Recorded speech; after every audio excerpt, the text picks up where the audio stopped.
Petunia से गुच्छों में फूल लेने का सबसे अच्छा समय फ़ैब से लेकर के अप्रैल तक होता है, क्योंकि फ़ैब से धूप थोड़ी-सी तेज़ होने लगती है और पिटूनिया को ज़्यादा धूप की ज़रूरत पड़ती है। हालाँकि ये विंटर के ही फ्लावर्स हैं, लेकिन धूप के अभाव में ये पौधे ज़्यादा फ्लावरिंग नहीं करते हैं। तो पिटूनिया के पौधे को यदि अब तक आपने नहीं लगाया है या फिर आपके पास है लेकिन फ्लावरिंग नहीं हो रही है, तो आज के वीडियो में जो टिप बताने वाली हूँ उसे ध्यान से देखिए। पहली चीज़ ये है कि ये जो मैं करके आपको दिखा रही हूँ, ये है डेड हेडिंग। पिटूनिया एक ऐसा पौधा है जो जब तक आप उसमें डेड हेडिंग और पिंचिंग नहीं करेंगे, ये कभी भी गुच्छों में फूल नहीं देगा। डेड हेडिंग और पिंचिंग का मतलब ये है कि जो फूल खिल चुके हैं, उन फूलों को आप 1 इंच नीचे से तोड़िए और जो पत्तियाँ खराब हो गई हैं या पत्तियाँ बहुत लेगी हो रही हैं, यानी बिना वजह लंबी हो रही हैं, तो उन्हें आप कट कर दीजिए। जितना ही इस पौधे को आप शेप में रखेंगे, आप ज़्यादा से ज़्यादा फूल ले पाएँगे। यदि इस पौधे की लंबाई बढ़ेगी, तो फ्लावरिंग की संख्या कम हो जाएगी, ये मैं अपने एक्सपीरियंस से आपको बता रही हूँ।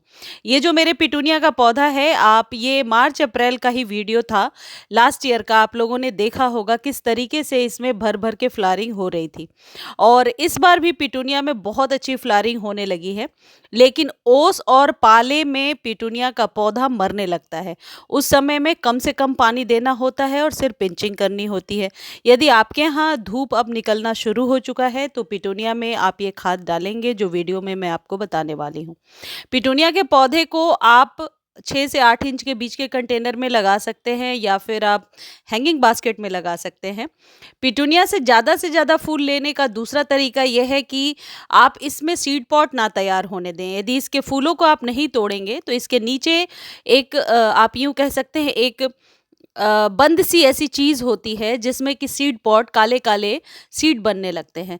यदि आप फूल नहीं तोड़ेंगे और सीड पॉट तैयार होने लगेगा, तो फिर पौधा फ्लावरिंग करना बंद कर देगा और आप चाहते हैं कि अप्रैल तक फ्लावरिंग लेते रहें, तो फिर आपको फूलों को तोड़ना ही पड़ेगा। जैसे-जैसे धूप बढ़ती जाएगी, तेज़ होती जाएगी, पिटूनिया को डेली पानी की ज़रूरत होगी।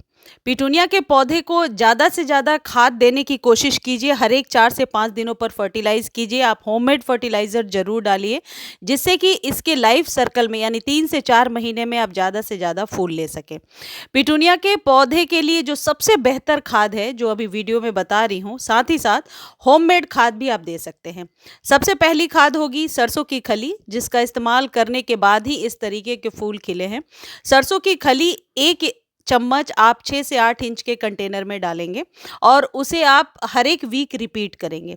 और यदि आप हर एक वीक नहीं रिपीट करना चाहते हैं, हालाँकि कोई साइड इफ़ेक्ट नहीं है, तो मान लीजिए आज सरसों की खली दे दिया आपने 1 चम्मच, तो 3 से 4 दिनों बाद आप बनाना पील वाले फर्टिलाइज़र को दीजिए, क्योंकि पोटेशियम की मात्रा जितनी ज़्यादा मिलेगी, आपके पिटूनिया में फ्लावरिंग उतनी ज़्यादा होगी और जो मिट्टी है, उसकी संरचना में भी सुधार होगा। तो उसके लिए आपको क्या करना होगा, एक गमले पर 1 केले के छिलके का हिसाब लगाइए और 5 से 7 घंटे पानी में भिगो दीजिए। फिर उसके पानी को डायरेक्टली डालिए। कभी भी केले के छिलके रॉ में आपको नहीं डालना है पिटूनिया में, अदरवाइज़ फंगस क्रिएट होगा, क्योंकि पिटूनिया गुच्छों में फूल देता है और इसमें धूप जड़ों तक पहुँचने में दिक्कत होती है। तो यदि आप केले के छिलके डालते हैं, तो फिर फंगस ही क्रिएट होगा, वो डिकम्पोज़ नहीं होगा मिट्टी में। तो सिर्फ़ केले के छिलके वाले पानी को ही इस्तेमाल कीजिए। ये दोनों खाद आपके पिटूनिया पर बहुत अच्छी फ्लावरिंग लेने में हेल्प करेगा। देखिए मैं करके दिखा रही हूँ डेड हेडिंग कैसे करनी है आपको। सरसों की खली का लिक्विड फर्टिलाइज़र भी आप दे सकते हैं। यदि धीरे-धीरे जब धूप तेज़ होने लगेगी, तो आप 1 चम्मच सरसों की खली को 5-7 घंटे पानी में भिगो दीजिए और फिर उसके पानी को डायरेक्टली यूज़ कर लीजिए। यदि आप गाढ़े घोल को यूज़ करेंगे, तो फंगस ज़रूर मिट्टी में लगेगा, लेकिन पतले से घोल में फंगस कभी भी नहीं लगता है। पिटूनिया के पौधे में वैसे तो गुड़ाई नहीं हो सकती है, लेकिन इस बात का ध्यान रखें, यदि कोई भी फंगस या कुछ भी इस तरीके की चीज़ लग रही है, ये केले के छिलके मैं आपको दिखा रही हूँ कि इसी बॉटल में मैंने रखा है और इसमें पानी भर के और फिर इसके पानी को यूज़ करती जाती हूँ। यदि कोई भी फंगस वगैरह क्रिएट हो रहा है, तो आपके पास जो भी फंजीसाइड हो, आप उसको स्प्रे कर दीजिए, जिससे कि आप देखेंगे कि बहुत ही पत्ते साफ सुथरे निकल कर के आ रहे हैं।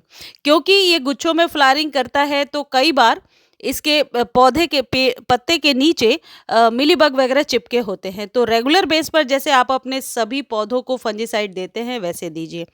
देखिए ये सरसों की खली है, केक फॉर्म में आप नर्सरी से ले सकते हैं और इसका पाउडर बना सकते हैं।